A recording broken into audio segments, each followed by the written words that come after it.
Diario Amanecer, lo nuevo en periodismo. Adquiere tu periódico en el Estado de México.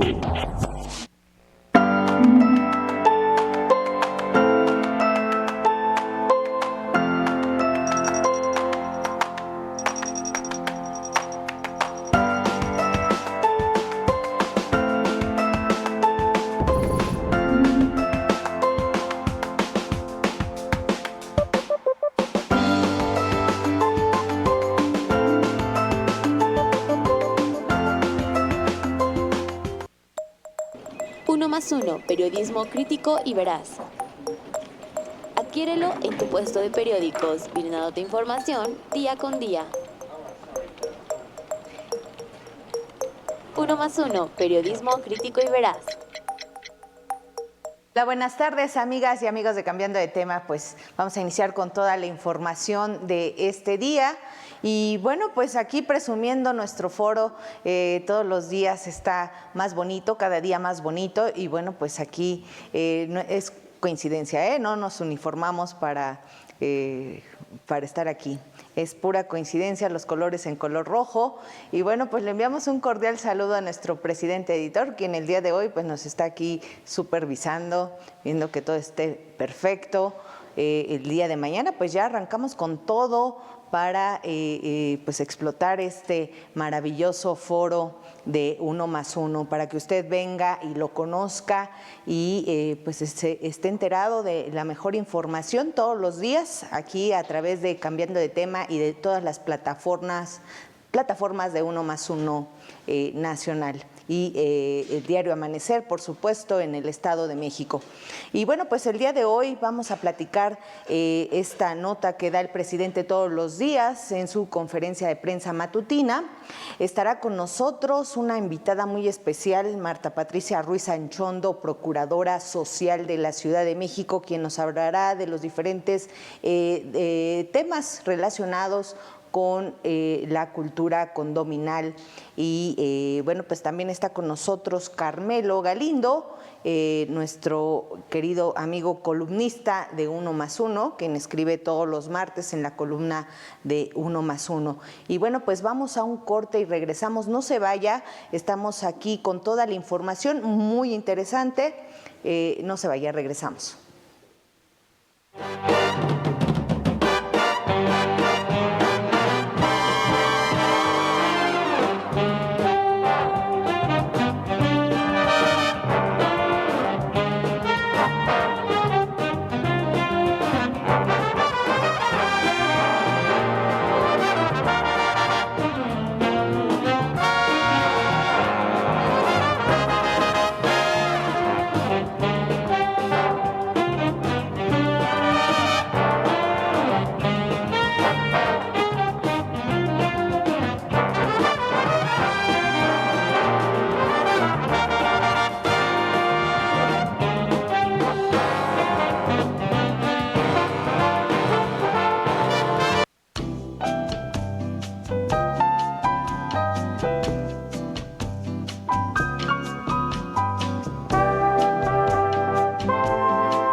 Bueno, buenas tardes a todos. Ya estamos de regreso. Carmelo Galindo, buenas tardes con toda la información. Buenas tardes a tu auditorio. Vamos a platicar un ratito más, del tema de tu columna, pero bueno, pues no sin antes hablar de pues los temas que dio a conocer el presidente esta mañana en su conferencia de prensa matutina. Pues México ofrece apoyo a Perú en vacunas contra COVID, combustible, asesoría y programas sociales. Además hay que hablar un poquito de este apoyo también político, ¿por qué no decirlo?, que está dando el presidente presidente, sobre todo por esta situación que se está padeciendo el presidente, el mandatario Pedro Castillo en este país. De este tema habló el presidente esta mañana y efectivamente afirmó que se está entregando apoyos a este país, que está este ofrecimiento. En otro tema, bueno, pues habló del buen trabajo que está haciendo el canciller mexicano, Marcelo Ebrard Casaubon, respecto a el control de la entrada de armas a nuestro país, de armas provenientes de los Estados Unidos. Y pues nuevamente el presidente reconoció esta labor que está haciendo el canciller mexicano en temas diplomáticos. Y bueno, pues mencionó estas críticas de las cuales ha sido sujeto él y su gobierno por parte de la oposición, en este caso los partidos políticos opositores, el PAN, el PRI y el PRD. Incluso algunos periodistas pues lo han llamado, lo han comparado con Hitler o Pinochet. Y bueno, pues el presidente mencionó que eso no le importa, que la cuarta transformación continúa y bueno, pues que cada quien puede opinar lo que quiera, que no le importa que lo llamen o lo comparen incluso con Pinochet o con Hitler. Carmelo, pues así las cosas. Bere, tocas un tema, yo creo que pues más que coyuntural, yo creo que ya es estructural, ¿no? Los cambios sexenales son muy duros en México. El sistema político mexicano es así, es muy duro, pero bueno, en este caso el tema es presidente, ¿no? Pero sucede lo mismo también en los estados, inclusive en los municipios, los que venimos de algunos municipios muy competitivos, conocemos, cuando va a la mitad más o menos del periodo, del sexenio en este caso, obviamente la fuerza política soterrada y abierta, toda se viene encima, y es muy entendible en un sistema político como el nuestro, ¿no? Que es la abierto. Democracia participativa, sí. Y obviamente, como dice el dicho, ¿no? En política se vale de todo, y el presidente no lo van a dejar, vamos a decirle, un momento en paz a partir de ahora, y yo creo que se va a acelerar inclusive en el año que viene, Sí. Y posiblemente estemos llegando al 23 con un tema, vamos a llamar de 100%, ya no de gobierno, de administración o en este caso modelo político, sino simplemente de sucesión, como ya lo estamos viendo.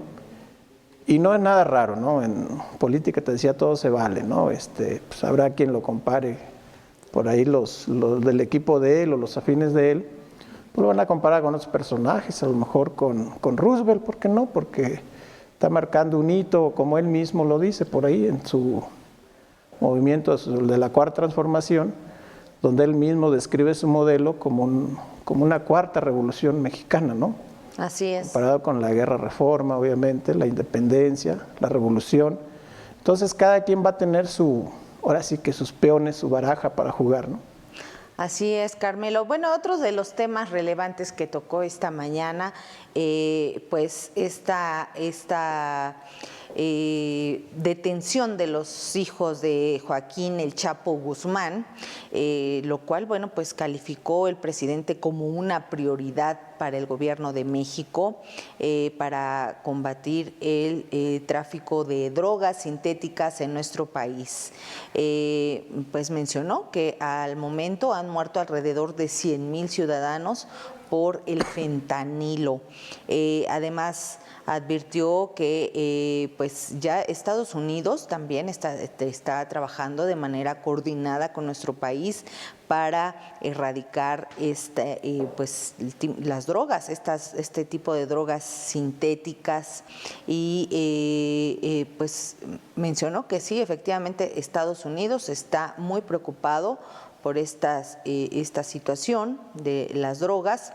Por lo tanto, bueno, pues están trabajando juntos para pues erradicar esta situación. También mencionó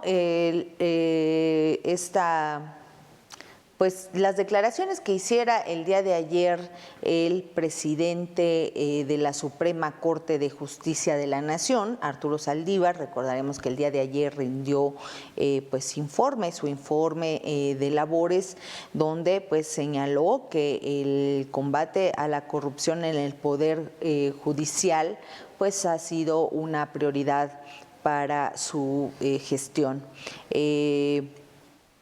El presidente Andrés Manuel pues reconoció por parte de Arturo Saldívar que en el discurso sea un tema que ya se aborde, cosa que no sucedía en otras gestiones, con otros presidentes de la Suprema Corte. Pero sin duda, pues también afirmó que hay mucho por hacer en este sentido en el tema judicial. Hay mucho que atender todavía para erradicar pues la corrupción en las filas de la justicia todavía. Sí, ahí es un tema sumamente interesante, ¿no? Porque estás hablando de los tres poderes, pero si lo comparamos con una mesa, estás hablando de un cuarto sector ahí que es la sociedad civil, inclusive, ¿no? Entonces, si una de las patas falla de la mesa, en este caso el Poder Judicial, pues no puedes tú, porque finalmente es el poder que ejerce la justicia, ¿no? El que aplica la ley. Entonces, es un tema que desde que inició este sexenio, pero inclusive viene muy atrás señalándose índice de impunidad en México de alrededor del 98%, arriba del 90% en casi todos los delitos, ¿no? Entonces, creo que es sumamente interesante que el Poder Judicial mismo, porque desde fuera ya vimos que no se puede, pero que se haga la autocrítica y sobre todo la autolimpia, como bien lo dice, y además creo que lo intentó en algunos temas por ahí, por ejemplo, equidad de género. Yo recuerdo violencia contra las mujeres, acoso sexual dentro del Poder Judicial. Así es. Son temas que atacó muy bien este presidente, y ojalá siga la mata dando, como dicen, porque finalmente si el Poder Judicial falla, estamos hablando de la mesa de cuatro patas, de entrada ya tienes tres patas, ¿no? Entonces el gobierno por sí mismo como autoridad ejecutiva no puede ser tanto, mejor dicho, necesita la contraparte, ¿no? Que es el poder, en este caso el Poder Judicial, quien de alguna manera tiene que sustentar lo que otra de los sectores está pidiendo, que es la sociedad, ¿no? Tenemos una sociedad ya muy exigente en cuestiones de combate a la corrupción y también en este caso en contra de la impunidad en todos los delitos que existen, ¿no? Entonces ya yo creo que más que una opción, es una necesidad que tiene el Poder Judicial de autojuzgarse a sí mismo, ¿no? ¿Qué está haciendo mal y cómo lo va a corregir? No creo que fue o está siendo un presidente de la Suprema Corte muy crítico en ese aspecto, ¿no? Y ojalá así siga, ¿no?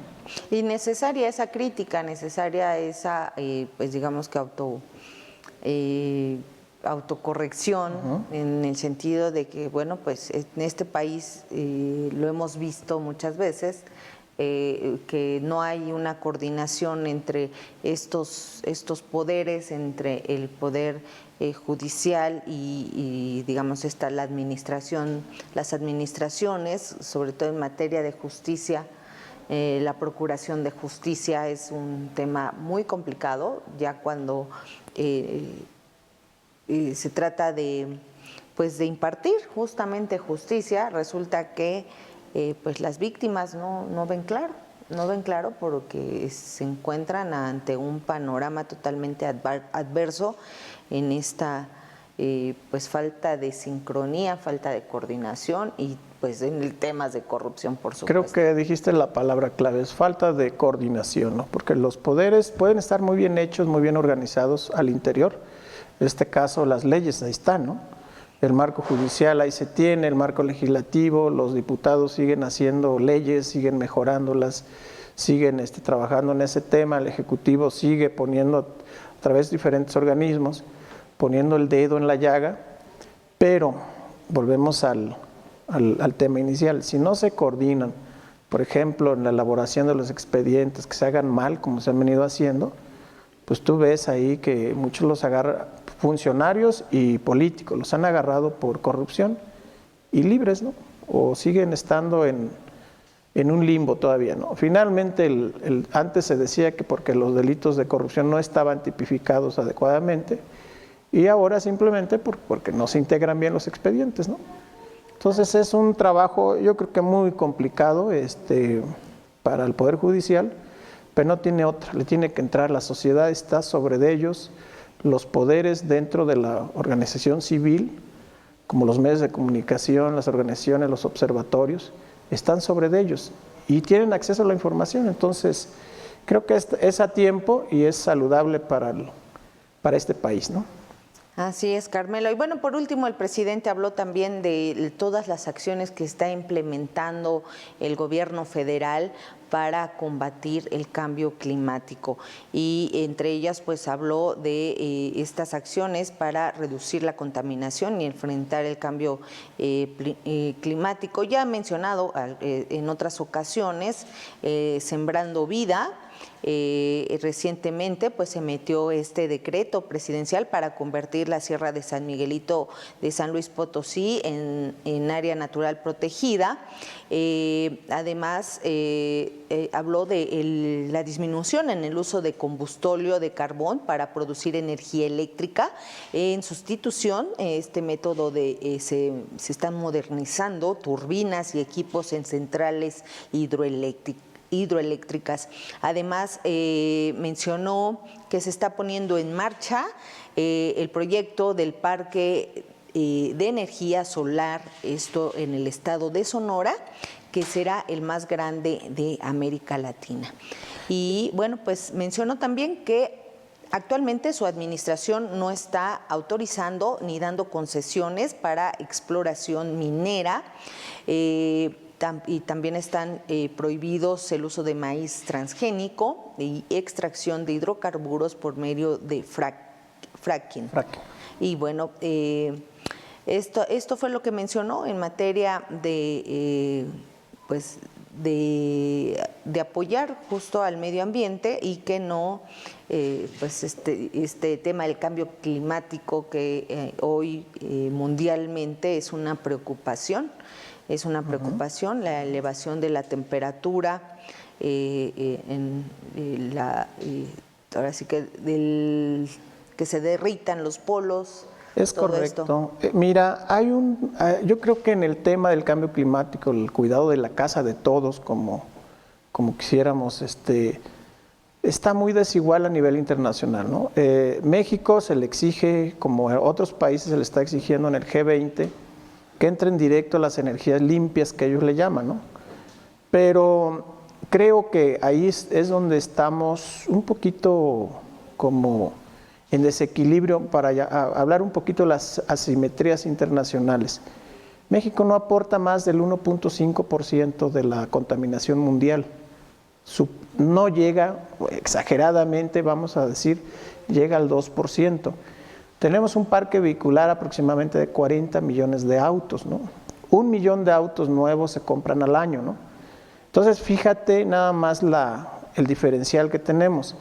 Luego, la gran parte de la gasolina como contaminante, vamos a hablar, viene de Estados Unidos, de Texas, ¿no? Entonces, ahí tenemos lo que son las asimetrías internacionales. Estamos hablando de países en desarrollo como México, pero toda América Latina. Y el G20 por su parte está presionando, que lo comentamos en alguna columna por aquí, que la huella ecológica o el balance ambiental fuera cero. Pero cero cuando tú estás aportando el 15-20% como Estados Unidos, China, contra un 2%, 1.5% estás aportando tú como México. Entonces, desde ahí viene, yo creo que la asimetría internacional en esta política de cambio climático. No quiero decir que esté bien contaminar, eso es incorrecto obviamente, ¿no? Pero hay que saber hasta dónde México sí puede sustituir, porque, por ejemplo, ¿cómo vas a sustituir esos 40 millones de autos que circulan en México? Llámale entre camiones, etcétera, ¿no? Que son la carga, que son los que transportan la producción de un punto a otro, que usas energía, por ejemplo, para tu sistema de riego en el campo, que ese es otro problema. Se dice mucho del combustóleo, pero no se dice que a nivel internacional existe un monopolio muy fuerte del gas natural, que si fuéramos honestos, si fuéramos transparentes a nivel internacional, con estos precios que observa el gas natural, te hace inviable una economía de gas natural como, por ejemplo, nosotros en el país de México. ¿Qué tiene que hacer México? Entrarle a la producción de gas natural, no hay más. Las energías eólicas o en este caso alternativas, llámale limpias, como la del aire, la del sol, la de biomasa, etcétera. Creo que estamos muy lejos. ¿Cuánto te gusta que surtan de la demanda nacional? ¿El 4%? Poquito, a lo mejor menos.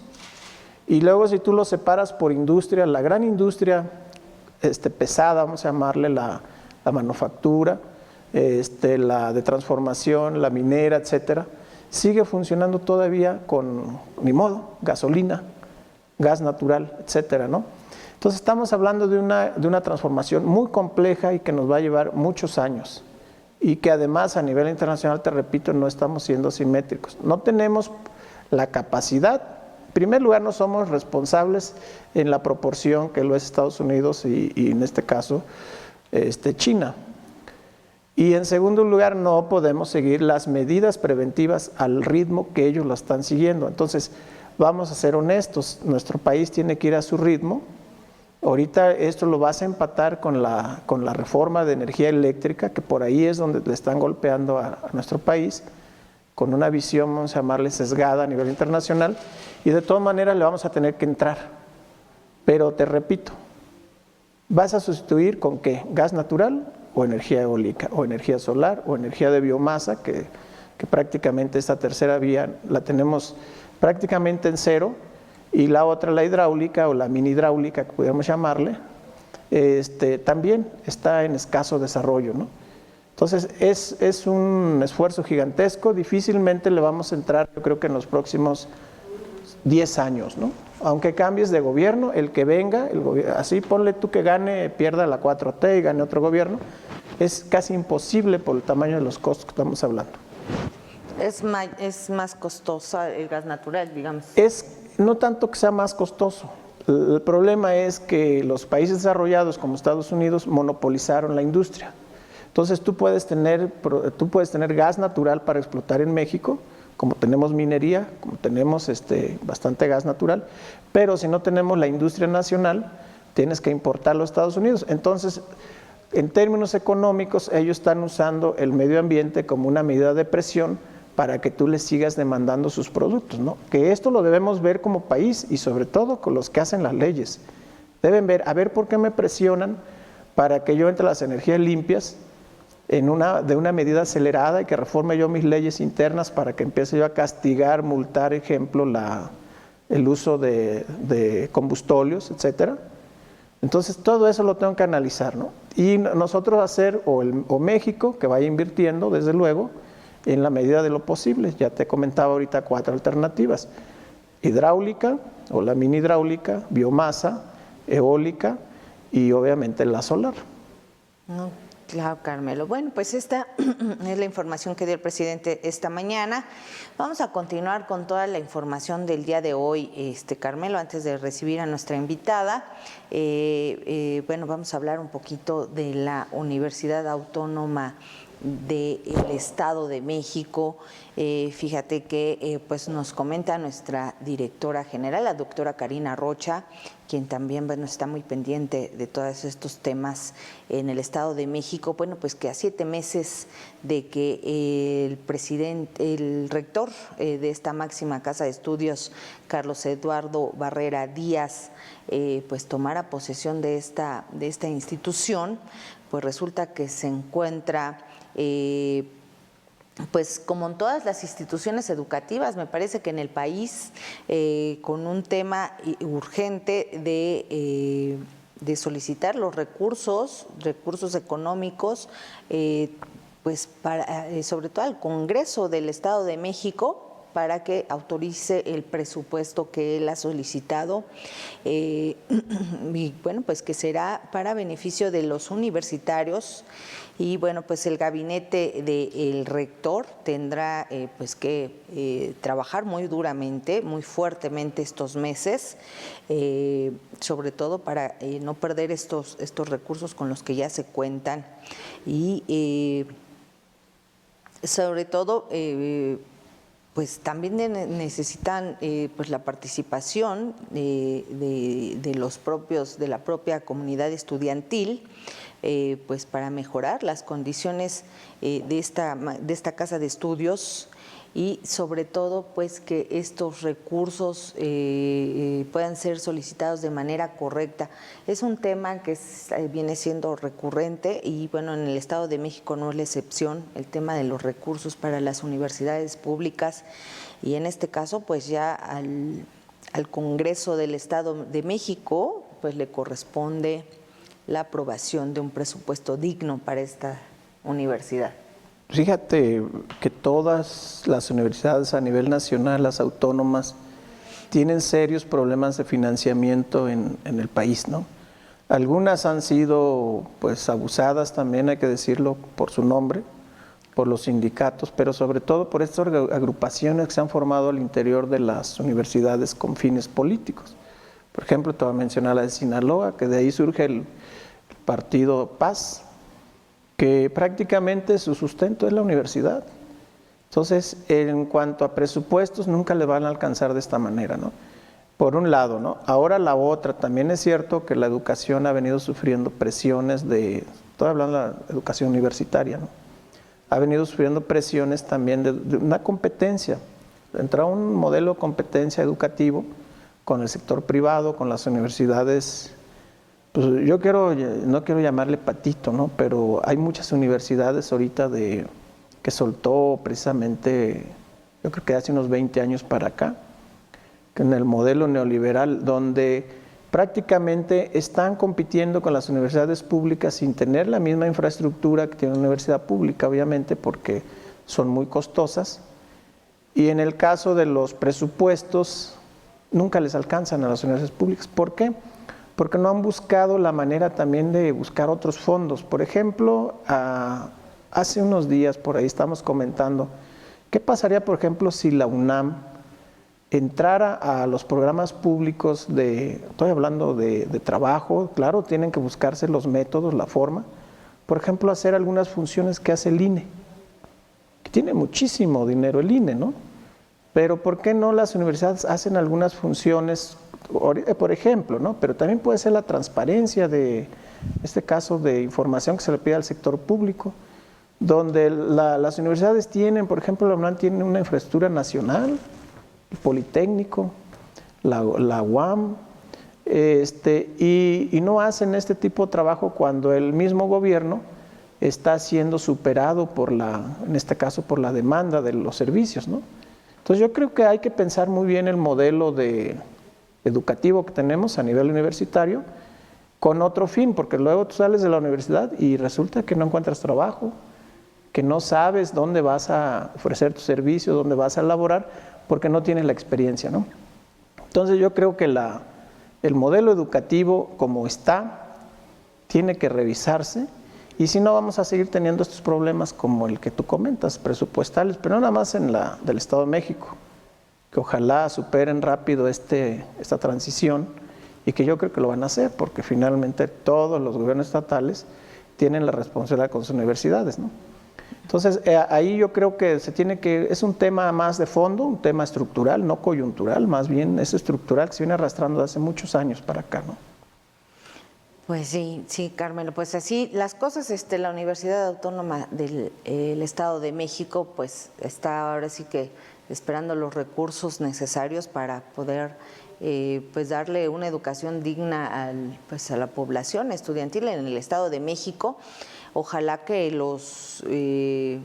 pues el Congreso, los diputados del Congreso tomen conciencia de esta necesidad, pero sobre todo este nuevo rector pues llegue con todo el ánimo de trabajar y sobre todo poner pues sobre la mesa las cuentas claras, ¿no?, de la inversión que se está haciendo en este tema educativo. Lo van a hacer. Creo que los diputados a nivel nacional, si de algo son conscientes, es de la responsabilidad educativa que tienen y también de salud, por ejemplo, ¿no?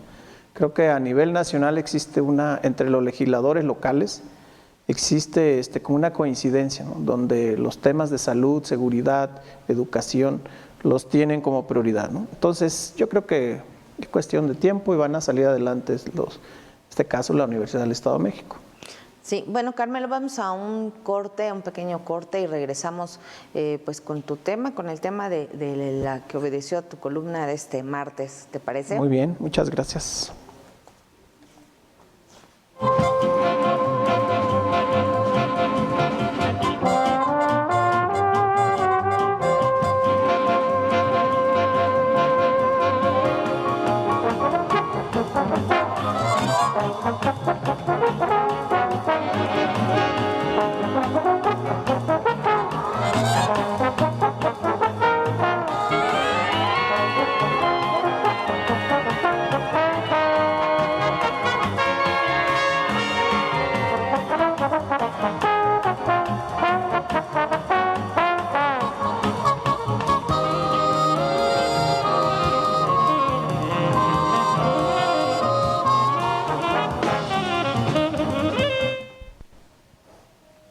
Pues ya regresamos, Carmelo, pues con esta tu columna, los presidenciables en el juego de la ruleta rusa, esa, bueno, pues fue el título que pues de tu columna de este martes. Platícanos, porque está bueno el tema, está muy bueno y justo a mitad de este sexenio, donde ya se está caminando se está perfilando todo para aquellos que tienen las aspiraciones políticas para el 2020, bueno, tenemos el Estado de México primero. El 23. Y el 2023. Y el 24, y el 24. La presidencia. Fíjate que ahí me inspiré en el título dice un politólogo amigo mío por ahí que la leyó, dice, está un poco pues fuera de la política. Le digo, exactamente, porque yo creo que la política finalmente es un juego, ¿no? Es un juego obviamente bien jugado, no como otros juegos donde desde luego hay ganadores y hay muchos perdedores. En ese caso nosotros decimos que finalmente la pistola o el juego de la ruleta pues van a ser las encuestas, ¿no?, donde prácticamente es el método que ya se aceptó. Y por ahí mencionamos también que prácticamente son quizá un año, yo creo, poco menos, que va a estar muy fuerte, pero sin definiciones, ¿no? Como tú lo comentabas hace ratito, son tiempos políticos, agarran al presidente, pero también van a agarrar a los aspirantes, o lo están agarrando ahí. Menciono 4, si tú revisas, yo menciono, pues desde luego al secretario de Gobernación, al secretario de Relaciones Exteriores, al jefe en este caso al líder del Senado, Ricardo Monreal, y a Claudia Sheinbaum como los fuertes, pero eso no quiere decir que sean los únicos. Atrás vienen también mencionando, todavía, por ejemplo, de Morena, ¿no? Ellos son de Morena, pero creo que entre ellos ya ha habido algunos roces, ¿no? Carmelo. Marcados. Parece que sí ha habido roces entre ellos. Sí los hay. Yo te comentaba ahí que es un juego político, desde luego. Estos son los jugadores que de alguna manera ya están en la mesa y donde, por ejemplo, el líder del Senado, pues llevan campaña desde que entró, ¿no? Claro, y lo ha dicho abiertamente además. Abiertamente y sobre todo con amenazas, con fuerza, con roce, con enfrentamiento directo, en este caso con Morena, porque él mismo se siente excluido de la posibilidad de que Morena lo apoye. Pero bueno, si no acepta el método, en este caso, que son las encuestas, pues prácticamente él mismo está diciendo, yo a ese juego de ruleta no le entro, no confío en este caso en el método, en este caso en el arma definitoria, no lo coincido. Y bueno, yo creo que por eso está jugando con sus vaivenes. Por ahí hace algún tiempo, tú lo recordarás, donde se dice prácticamente parte del bloque que se integraría en Movimiento Ciudadano, pero luego también el Frente Cívico Nacional o el Frente Nacional Cívico, como le llamen por ahí, donde prácticamente no tiene mucho que hacer, porque el otro frente nacional es la Alianza, va por México, y ahí también tú estás viendo una descomposición interior. Por ejemplo, yo no menciono en la columna todavía, porque no los hay, los aspirantes del PAN. Eso que te iba a comentar, recientemente, pues esta semana hubo una reunión de los integrantes del PAN con el secretario de Gobernación. Sí, porque creo que el PAN al interior está teniendo una serie de enfrentamientos también, como en Morena, nada más que ellos lo están haciendo más al interior, no tan públicos. Claro, los que estamos en el análisis político sabemos, ¿no?, los enfrentonazos que están dando, pero han sido un poco más cautelosos porque no han definido inclusive todavía ni siquiera la presidencia de su partido, ¿no?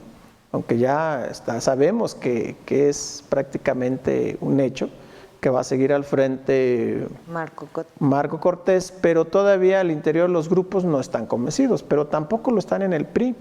Sin embargo, en el PRI ya hubo un autodestape, ¿no? El caso del señor Alejandro Moreno, o del presidente, ya él prácticamente dijo, yo sí estoy presente, y también lo hizo el hijo en este caso, del representante del neoliberalismo mexicano, el que impulsó el modelo, que es Miguel de la Madrid Jr., ¿no? Entonces ya estás ahí teniendo el juego. Ahora, ¿son los únicos del PRI? Claro que no, porque en estas circunstancias de descomposición que se tienen en los partidos políticos, todos los que representen una corriente política tienen derecho a estar jugando, como sí lo está haciendo Morena, que es lo que te decía, ¿no? Que tienes 4, 5, a lo mejor por ahí alcanzan a agregarse otros 2, a lo mejor vas a tener 6 candidatos a mitad del año que viene, y están jugando sus cartas. En el PRI yo creo que también, yo no dudo que por ahí en un tiempecito más adelante saque la cabeza, ahí lo menciono, Moreira, saque la cabeza el mismo Chon, en este caso Miguel Ángel, el exsecretario de Gobernación, y creo que viene muy interesante la contienda del 24, ¿no? Muy, muy interesante, porque finalmente, si no se ponen de acuerdo, ahorita veo que la Alianza por México está en seria crisis, y más van a entrar cuando se defina, por ejemplo, el tema, ¿qué van a hacer con la reforma eléctrica en este caso, ¿no? ¿Cómo se van a poner? Entonces, tú mencionaste por ahí esta reunión que se tuvo con el secretario de Gobernación, otro presidenciable, algunos dicen que no, pero... ¿Crees? Krill puede ser, porque por ahí inclusive Marco Cortés ya dijo que puede ser y que está en la lista.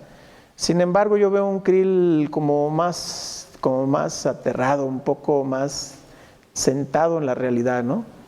Él sabe muy bien que su grupo político de algún momento a otro pues viene cayendo. El mismo Gustavo Madero, por ejemplo, ahorita tú lo ves jugando en un frente diferente al grueso del que están jugando sus compañeros de partido. Entonces yo veo en Krill sí un personaje centrado, serio, quizá a partir de marzo, abril, por ahí, vas a verlo jugar de otra manera, pero hasta ahorita está muy quieto. Sin embargo, no ha dicho no, ¿verdad? No ha dicho sí ni no. Entonces, como dicen en los ranchos, no lo descartes ni lo encartes, ¿no? Ahí está. Y está presente. Y en el caso por ejemplo, por ahí también menciono el papel de Movimiento Ciudadano. En ese caso yo creo que buscándole por todos lados, por ahí destaparon a Luis Donaldo Colosio Jr. también, o Riojas, y en una encuesta por ahí donde lo ponen hasta ribota en los números. Y bueno, qué bueno que haya cuadros jóvenes, obviamente siempre es interesante, sobre todo en un partido nuevo, emergente, como viene siendo Movimiento Ciudadano, pero por el otro lado yo veo muy acabado a Enrique Alfaro. Lo veo muy acabado en el aspecto que ha sido un político triunfador, ha sido un político que ha jugado muy bien sus cartas a nivel local, a nivel regional, y que probablemente también las esté jugando a nivel nacional, y lo vaya a hacer de una manera, pues ahora sí que efectiva, porque sabe trabajar el señor y tiene antecedentes, vamos a decirle, de éxito. Es un político exitoso. Entonces yo veo un Movimiento Ciudadano todavía un trayecto por recorrer, y no me atrevo a decirte todavía que su único gallo vaya a ser, en este caso, Riojas, ¿no? O Luis Donaldo.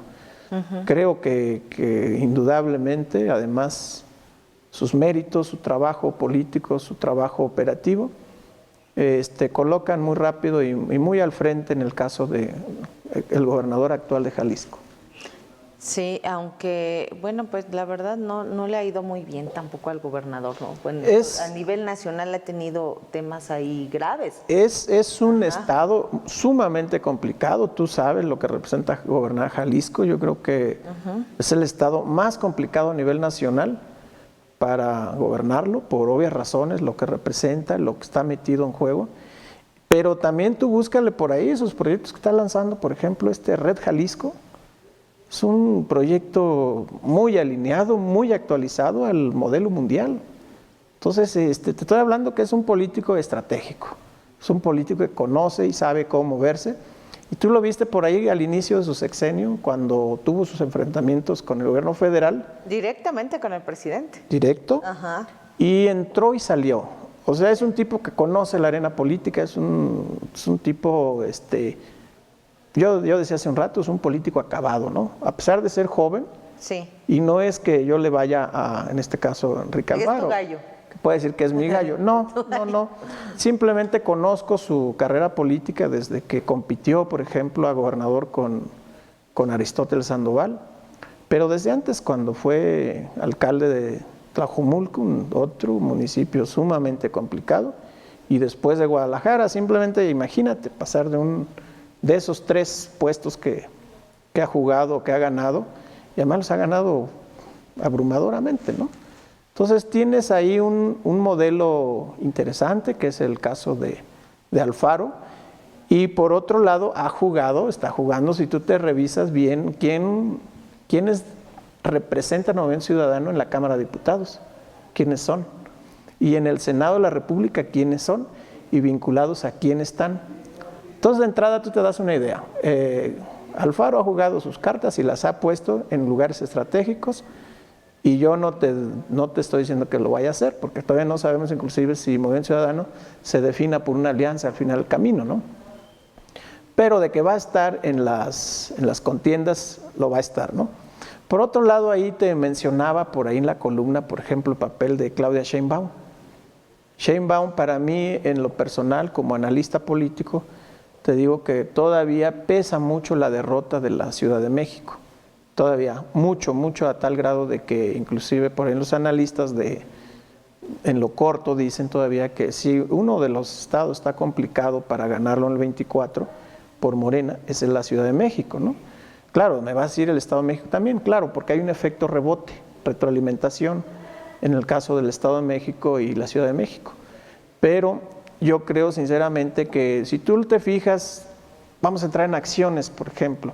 ¿Qué acciones tiene a nivel nacional o a nivel internacional Claudia Sheinbaum que puedan compararse, por ejemplo, con las del canciller de Relaciones Exteriores? Marcelo Ebrard ha hecho un trabajo ejemplar donde ha entrado ha salido triunfador. Y ahí mismo en la columna pongo lo que viene siendo, por ejemplo, el tabique o el dique que tiene enfrente ahorita, que es precisamente el tema de la migración.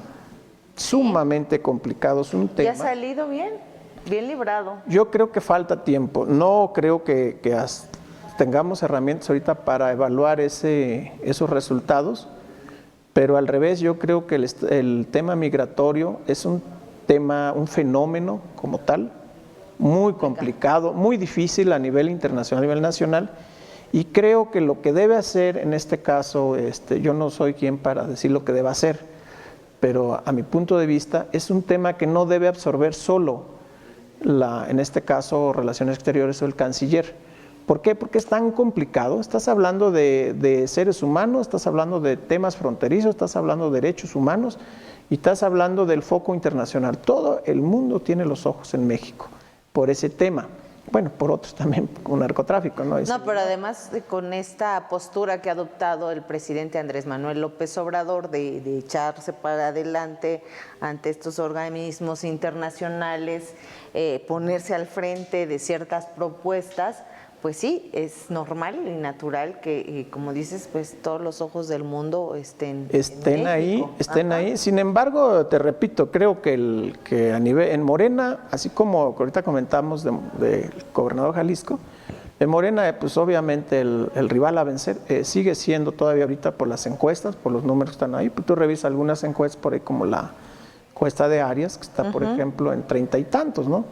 Contra 12, 13% que vienen los de atrás, un 5% por ahí menos que le dan a, en este caso, al líder del Senado. Entonces estamos hablando del rival a vencer ahorita en Morena, o sea, la ruleta, vamos a ir a favor de quién circula o de quién gira, pues obviamente es de Marcelo, ¿no? Entonces, por ahí yo creo, ahora me dices, si tú te vas a nivel interno, ¿quién ha hecho acciones ahorita o está haciendo acciones de presencia nacional tan fuertes como, no tanto a lo mejor como las viene haciendo Marcelo, que son de impacto internacional, pero sí en política interna, la de contacto directo con la ciudadanía? Pues es el actual secretario de Gobernación, ¿no? Que tiene trabajo ya en poco tiempo, sí, tú me puedes decir sí, pero es que lleva poquito tiempo dentro del mandato, dentro de la titularidad de Segov, sí, pero llegó a trabajar. Y llegó a impulsar acciones que se ven, por ejemplo, los encuentros que ha tenido con los líderes parlamentarios, ¿sí? con este último encuentro con la oposición, donde no se había dado todo el trienio, sí se habían dado por ahí algunos acercamientos, pero nada formal ni estructurado como lo que se dio este lunes. Además, ha actuado de manera más política. Prudente, digamos, ¿no? Ha sido muy prudente en temas complicados. El tema de seguridad pública, por ejemplo, ha sido muy prudente. El tema por ejemplo, tú comentabas el tema del crimen organizado, también ha sido, yo creo que ha tratado de, lo que decíamos ahorita en el caso del canciller, ha compartido el tema, lo ha abierto, lo ha socializado, y en política esto es algo, pues, que te suma mucho, ¿no? Es un efecto multiplicador. Es un efecto, exactamente, es un efecto multiplicador, porque tú cuando abres un tema puede opinar la sociedad, puede opinar tus adversarios políticos, pueden opinar otros poderes, y además pueden opinar los poderes competitivos o complementarios, como en este caso el Ejército, la Secretaría de Seguridad Pública, etcétera. Todos pueden participar, y esto es muy bueno en la cuestión de política interna. ¿Por qué? Porque los temas sociales así se deben manejar, se deben compartir y no los debes absorber tú mismo, porque finalmente al rato algo llega a salir mal y toda la culpa va sobre ti. A ver, pero regresémonos, el tema de la jefa de gobierno, ¿cómo ves? Complicado lo veo. Si tú me dices cuáles son las acciones, como ahorita venimos comentándolas, como ya te comentamos las de Alfaro, te comentamos las del secretario de Gobernación, las del canciller, las de Monreal, que Monreal, mi respeto, está presente en todos los medios y permanentemente, ¿no? Y además autocrítico, ¿no? Del propio gobierno. Sí, porque de pronto asume esa posición como crítica desde el Senado con algunas acciones de gobierno, sobre todo cuando se trata de su adversario político. Sí, es muy, digamos, un hombre polémico. Ajá, es el polémico de la ruleta rusa, vamos a decirlo, ¿no? Pero bueno, él está haciendo su papel, está haciendo su juego. Creo que no le ha alcanzado todavía para decir, tengo esta estructura para competir. O lo hace por Morena o simplemente se va a un segundo proyecto, porque creo que para ganar la presidencia o para jugar a la presidencia se necesitan capitales impresionantes, ¿no? Capitales tendría que hacer un partido político como... Ya no le da tiempo, ya digamos ni... Pero bueno, él está haciendo su juego y sabe a lo que está jugando, y mis respetos.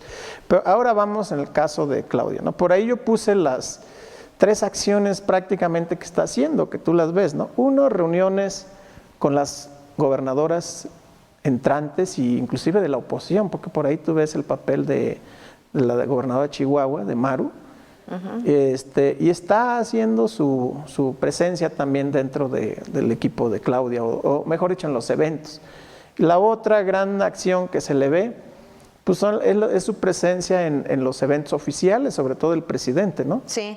Entonces, ahí de entrada ya tú dices, bueno, ¿y tú qué me ofreces? Una ventaja competitiva. Sí, ¿tú qué me ofreces, no?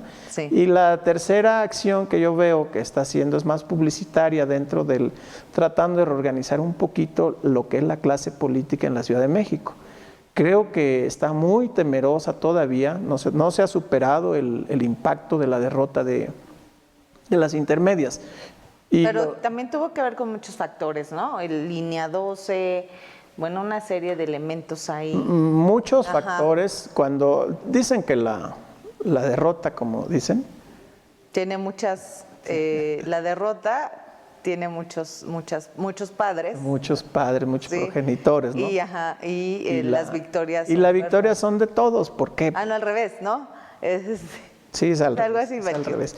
Pero bueno, en el caso yo creo que de la Ciudad de México sí, está la línea 12, está la pandemia, que es la crisis económica que se vive en los servicios públicos, pero también tú vas al metro, no sé si te has subido al metro, no hay un cesto de basura por ahí, tú ves en toda la línea, no hay un cesto de basura para que tires el dulce que se comió el niño, la paleta que se comió el transeúnte. En alguna administración los quitaron, sí había, pero creo que no había mecanismos para la recolección en las líneas. Bueno, pues eso es parte de la gestión pública, de los problemas. Oye, pues si yo veo que mi gran población votante anda en metro o anda en transporte público, entonces yo no lo puedo descuidar de esa manera. Sí. El otro gran problema, por ejemplo, los servicios de agua potable en la Ciudad de México. Hay colonias completas, Iztapalapa, la Agrícola Oriental, de las que te puedo decir ahorita. Los baches.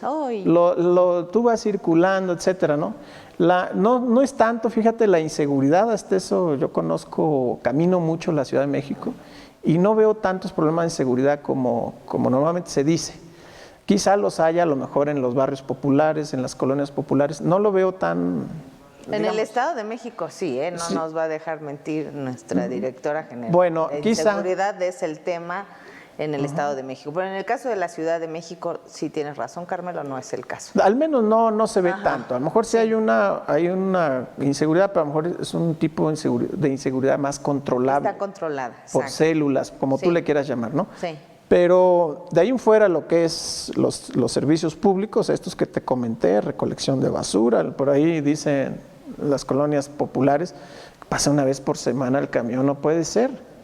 Eso ni en los pueblos puede suceder porque imagina tú el problema de salud pública que representa en este caso la basura. Ahí están los baches. Fíjate los baches. Tú transitas por Insurgentes, que es una de las avenidas más importantes, y tienes que irte cuidando de los hoyos, del problemón que tienes en la cuestión, sobre todo en las salidas, donde te vas a salir por las laterales, vete con cuidado porque ahí siempre está un hoyo, ¿no?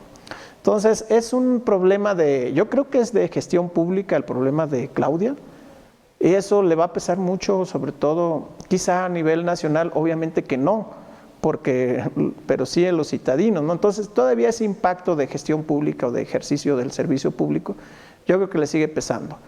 Y sí está muy bien arropada, eso sí hay que reconocerlo, pues ya para estar en los eventos oficiales, para reunirte con las gobernadoras, etcétera. Pero bueno, el mexicano promedio, los que hemos hecho campañas políticas al interior de la República, sabemos más o menos cómo piensan. Y es muy difícil que se coman un dulce acaramelado, ¿no? Ellos siempre tienen de alguna manera la crítica, ¿no? Y viendo cómo se está dando al interior de Morena esta transición, esta selección de candidato, y sobre todo el proyecto que significa la 4T, que está diciendo desde que entró el presidente que este es un modelo de largo plazo y es un modelo alternativo además al modelo neoliberal. Obviamente necesitas alguien que te represente con mucha fuerza, con mucha imagen pública también y sobre todo con mucho control. Entonces yo no dudo que sí esté, obviamente, pues por algo está ahí el nombre, ¿no? Yo mencioné 4 y ella es uno de los principales. Finalmente todavía tiene tiempo, creo que falta un año más o menos para que entre a otros sectores. Por ejemplo, yo te decía ahorita en materia de seguridad pública, ¿qué vas a hacer para el resto del país? Control del crimen organizado, el tema de migración que no nos va a dejar, que ya lo dijimos puede ser el talón de Aquiles de Marcelo, pero ¿por qué Marcelo como obligación quizá tiene que absorber el problema y tiene que pactar con las energías o fuerzas internacionales en este caso, en esta materia? Entonces es un problemón el que tiene encima, pero si lo soluciona, o si al menos no revienta a los extremos como digamos los contrarios a él esperarían, imagínate, es algo muy, muy fuerte, ¿no? No, pues tan solo este acontecimiento, este lamentable accidente de la volcadura del tráiler con migrantes, bueno, pues inmediatamente, pues todos los reflectores, como dices, a nivel nacional y a nivel internacional, pues recaen en la Secretaría de Relaciones Exteriores. ¿Qué es lo que tienes que hacer en un problema de eso? Tienes que despresurizarlo. No hay poder humano todavía que yo creo que sea capaz de absorber ese impacto, ese problemón tan fuerte y sobre todo salir bien librado. ¿Qué es lo que tienes que hacer? Abrirlo. Claro. Por ejemplo, ¿qué se acordó con Estados Unidos? Hay que decirlo, ¿qué se acordó? ¿Cómo van a participar ellos? Si es que ya aceptaron la participación. Pero bueno, son temas que hay que abrirlos, hay que digerirlos, pero de una manera sistemática, también con la sociedad civil, con las organizaciones, ¿por qué no? Sí. Finalmente estás hablando de política pública. No, porque participan, o sea, ¿quiénes participan en estas redes de tráfico? Pues personas también. Personas. Tocas el tema, yo creo, por ahí lo comenté en la columna anterior, el tema tabú. El tema toral, el tema oculto, el tema secreto, el tema de corrupción, el tema como quieras llamarle. ¿Quién está haciendo los negocios internacionales con la movilización y transporte, en este caso, de migrantes? ¿Cuánto le cuesta a cada migrante llegar a Estados Unidos y en qué condiciones llega? Entonces estás hablando de que es un tema de economía, yo le hablo ahí de economía, obviamente una economía informal, una economía subterránea, una economía del delito, por ahí le llamo yo economía en este caso ilegal, obviamente. El tráfico, sí, tráfico. Pero es un tráfico de personas que dice la ONU que vale $7,000 millones anuales a nivel mundial. Sí. Estás hablando de que es un negocio internacional y que no lo vas a solucionar con medidas locales. Podemos poner medidas locales, a lo mejor favorables, como lo está haciendo, que vamos a aceptar que lleguen refugiados, que se queden en México antes de entrar a Estados Unidos, que están buscando asilo, pero yo te soy honesto, tú no puedes darle asilo a 23,000 personas, o refugio, a 23,000 personas que están tratando de entrar al país por mes. No puedes, ¿con qué capital humano? No puedes tú dar ese servicio cuando tienes todo el sistema de seguridad pública, el sistema de prestaciones, los servicios públicos como los tenemos. Si no, lo puedes dar a los mexicanos. Bueno, ni Estados Unidos se avienta ese paquete. Pues no se lo avienta, que nos avienta a nosotros, ¿no? Sí, claro. Entonces, ahí está el reto para Marcelo, creo que es un reto como le gustan a él, ya verá la manera de cómo despresurizar su tema. Y por el otro lado, el señor secretario de Gobernación también tiene que hacer un equipo, ahora sí, de él, de su confianza, que empiece a operar estos grandes temas también a nivel nacional, en los cuales ya entró bien, la gente lo ha aceptado. Yo por ahí ponía que donde se presenta, es bien recibido, tiene empatía con la gente, y eso es muy bueno en un político. ¿Qué le pueden criticar? Lo que ha dicho la oposición, lo que han dicho sus adversarios, de que pues es nuevo a nivel nacional.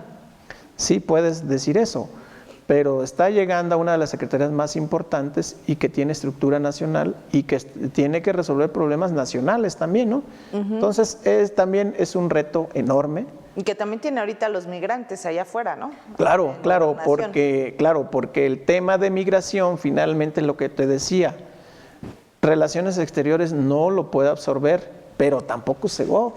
Claro. Tú dices, no, pues se lo mandamos como le hacían en el pasado, por ello me acuerdo cuando se tomaban las casetas, cuando se tomaba el Bucareli, no sé si te acuerdas. Se lo mandamos a Gobernación. Se lo mandaban, se acusaban entre ellos, yo te lo mando a Sedato, yo te lo mando a Zagarpa, y luego Sedato le daba otra, bueno, ahora van para Segov otra vez, y ahí los andas paseando, ¿no? Esos temas ya no pueden abordarse así. Yo creo que el secretario en este caso lo está haciendo bien. Abres, dices, aquí está el tema, yo puedo participar hasta aquí, es mi responsabilidad, y el resto, ¿de quién? Entonces, tienes que entrar a una negociación, vamos a llamarle horizontal, con las demás entidades. ¿Cómo le van a entrar tus gobernadores? A ver, sus gobernadores fronterizos, de los gobernadores en este caso de Chiapas, del norte, de Tamaulipas, de Coahuila, de Nuevo León, de Sonora, Baja California, Chihuahua. ¿Cómo le van a entrar a este problema?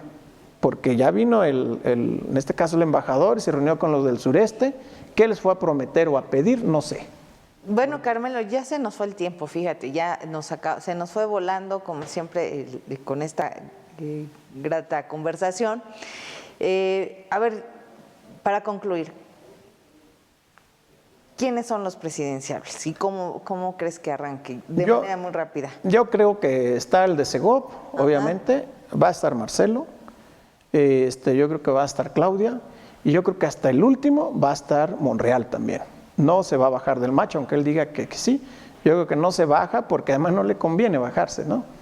Dentro en este caso de la oposición o de la Alianza Va por México, yo creo que el PAN va a trabajar un candidato todavía sólido, me imagino, que ya saben quién va a ser. Por ahí dicen que puede ser un gobernador en el caso del sureste, puede ser alguno de los exgobernadores, pero yo no descarto también algunos de los legisladores en funciones.